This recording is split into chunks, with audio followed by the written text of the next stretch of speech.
Hey friends, it's Mrs. Looper, and I just wanted to say hello and happy Read Across America Week in honor of Read Across America Week and also in honor of Women's History Month. I'd like to read to you a book titled Ruth Bader Ginsburg, The Case of RBG versus Inequality. Ruth Bader Ginsburg is an idol of mine, and that's why I chose this book. And remember, the books that we're reading this week are going to be about kind of retelling these stories, maybe summarizing it at the end of it, and telling about how this book impacted you and what it looks like through your own eyes. And of course, we have our art contest that Mr. Town is putting on for us. So maybe there's something in this story that will inspire us to draw something about this book. So let's get started. Our author is Jonah Winter, and our illustrator is Stacy Innerst. I hope I'm saying that right. All right, let's get going. Ladies and gentlemen of the jury, during this trial, you will learn about a little girl who had no clue just how important she would become. You will see the unfair world she was born into, where boys were valued more than girls, where women were not encouraged to achieve and aspire. You will see evidence of that unfairness just as she herself has seen it all her life. Here are the facts of her case. Ruth Bader was born on March 15, 1933, the daughter of two Jewish parents whose families had fled Europe for Brooklyn, New York, to escape anti-Jewish persecution. Her father owned a fur shop for many years. When the shop went out of business, he got a job at a clothing store. He was uneducated. He had never finished high school. Ruth's mother graduated from high school at the age of 15, smart enough that she might have gone to college. But at this point in history, girls were discouraged from going to college. So Ruth's mother got a job to help pay for her brother's college education. Next came marriage and a husband who discouraged her from working outside the home. Like many men of his time, he thought that a woman's place was in the home. This was what Ruth saw as a girl. What Ruth also saw was a mother who loved books and loved to read, and a mother who wanted her daughter to have a good education that she herself had been denied. Ruth saw a mother who saved every penny she could for her daughter to someday go to college. Once a week, Ruth's mother dropped her off at the local library, which was above a Chinese restaurant, and left her there while she was getting her hair done. Surrounded by books and the smell of Chinese food, Ruth would choose 3 books to take home for the week. She liked books about mythology and Nancy Drew mysteries. Me too. This all happened in Brooklyn, which has long been home to lots of Jewish families and businesses. Brooklyn has also been home to anti-Jewish violence and vandalism. During the 1930s and 1940s, to be Jewish in America was to know anti-Semitism. We now offer into evidence anti-Semitism experienced firsthand by Ruth. A sign outside a resort in Pennsylvania, seen from her parents' car, it said, "No dogs or Jews allowed." This happened right here in America. Being smart can be a great defense against such meanness and stupidity, and Ruth was one smart cookie. She tied for highest grades in her elementary school, where she wrote an essay about the Magna Carta and the Bill of Rights called "Landmarks of Constitutional Freedom: Evidence of an Early Interest in Law, in Justice, in Words." This is not to say she always knew what she wanted to be. In high school, Ruth had many interests and hobbies: editing the school newspaper, playing cello in the orchestra, and even twirling a baton at football games, and once chipped a tooth in the process. Uh-oh. The day on which Ruth would graduate from high school with honors promised to be a glorious day. She ranked sixth out of a class of 700, and she had won a New York State scholarship for college. But Ruth was nowhere to be seen at the ceremony. That's because she stayed home. Ruth's mother had been ill with cancer for 4 years, and on the very day Ruth was to graduate, her mother died. Instead of wearing a cap and gown and being honored, Ruth was mourning the death of the person she loved most in the world. The person whose dream was to see Ruth go on to college and become an independent woman. Man, that makes me so sad to hear that.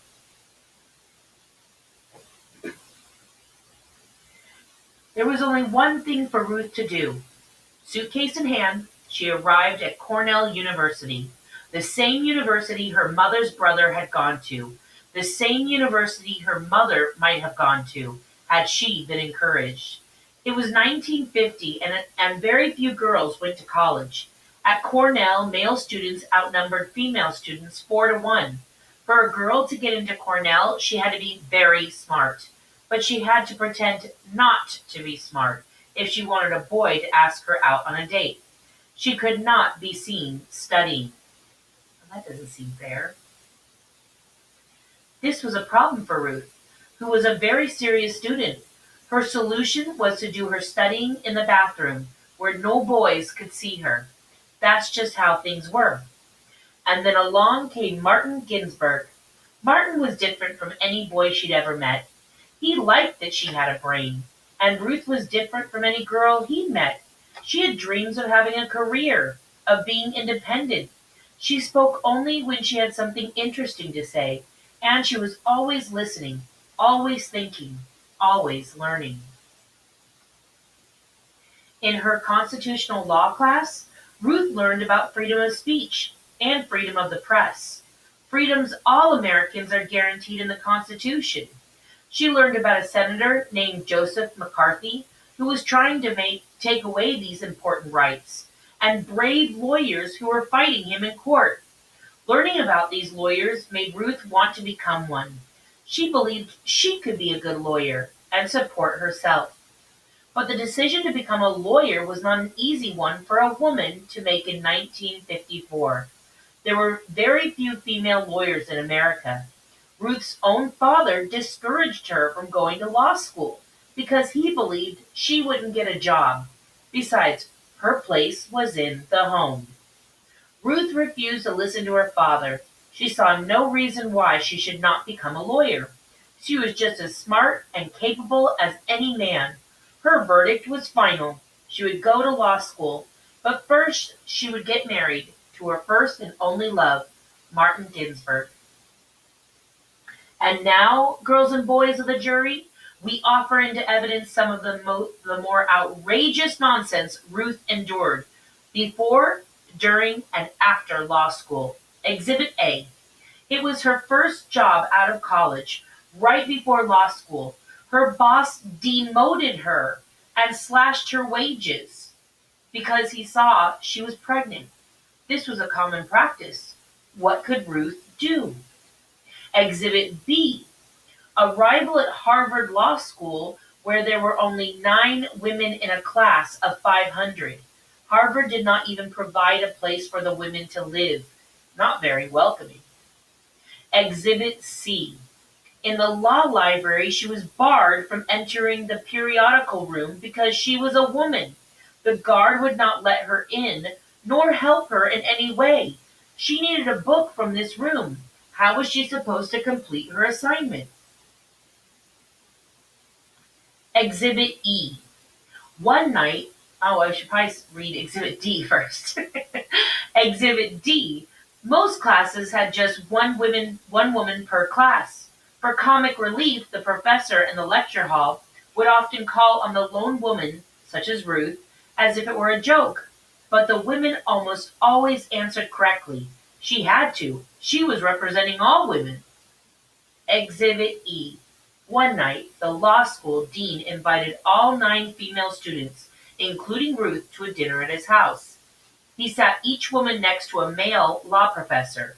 He then went around the table asking each female student why she thought she deserved a spot in this law school that could have gone to a man.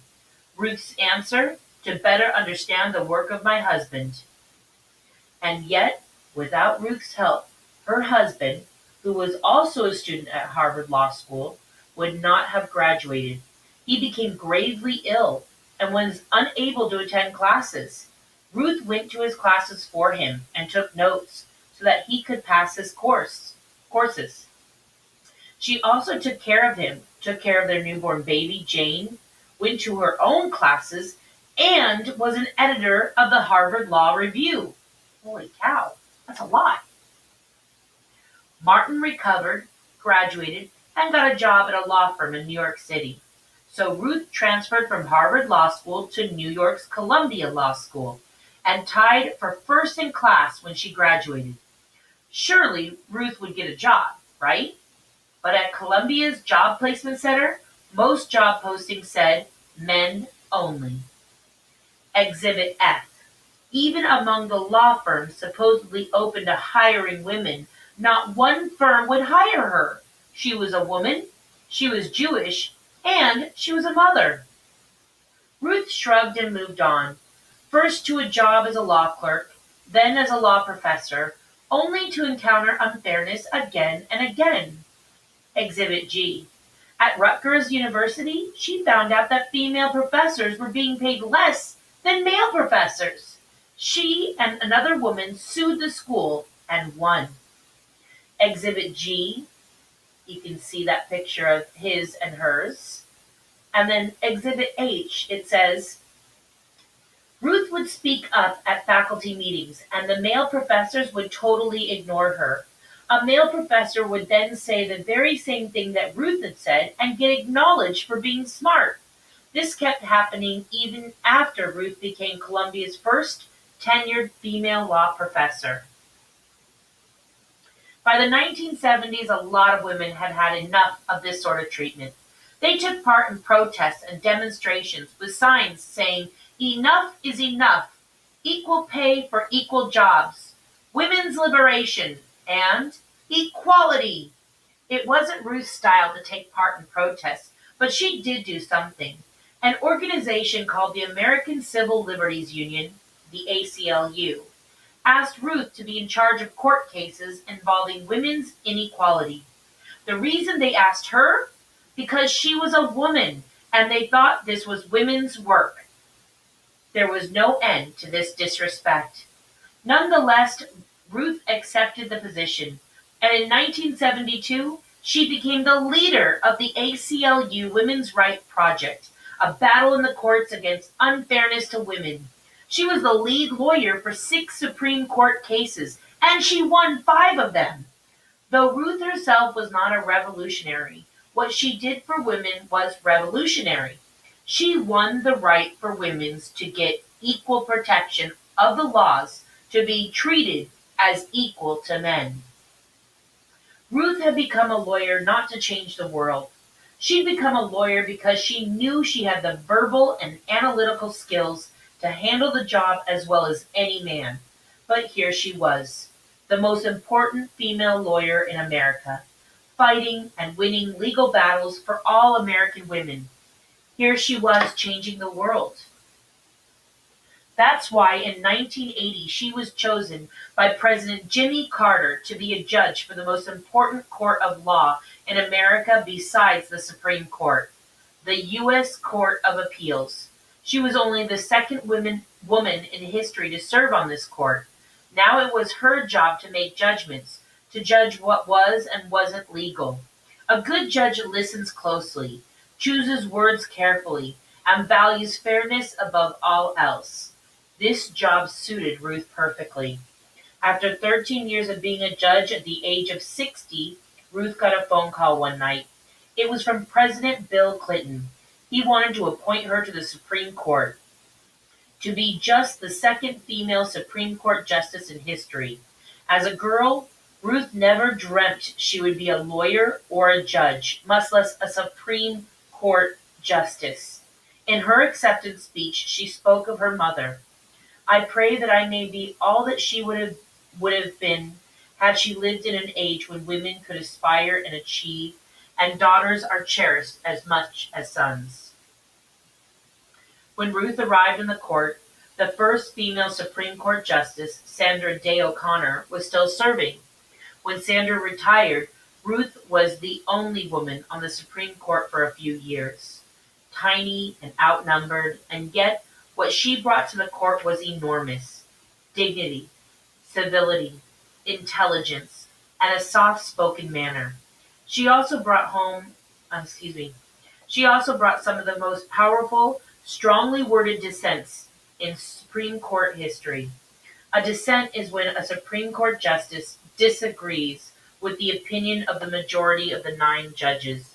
In Ruth's case, a dissent often involves a written statement, perfectly worded, that rips apart the opinion of the majority.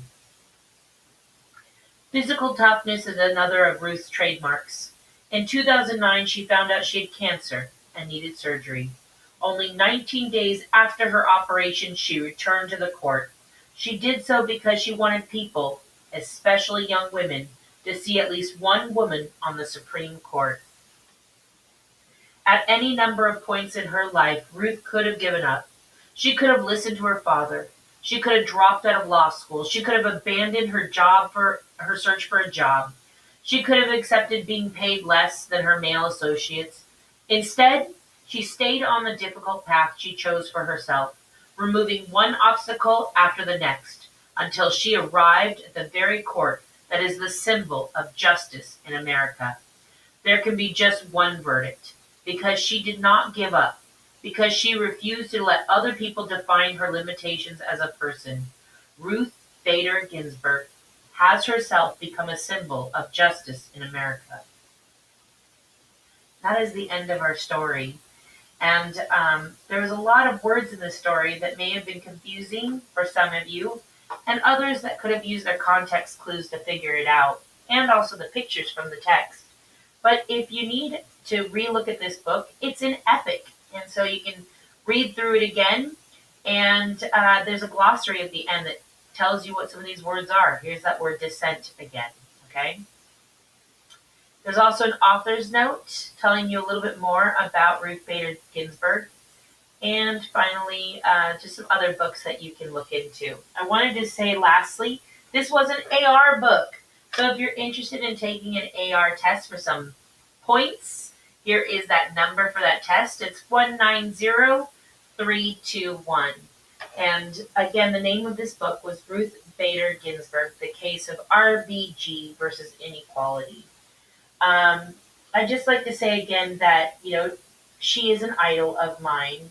And in my eyes, if I'm summarizing this book and kind of thinking about how it connects to me and the words that I can use to describe it, and maybe even the art, thinking about the art I can use to tell this book through my eyes, right?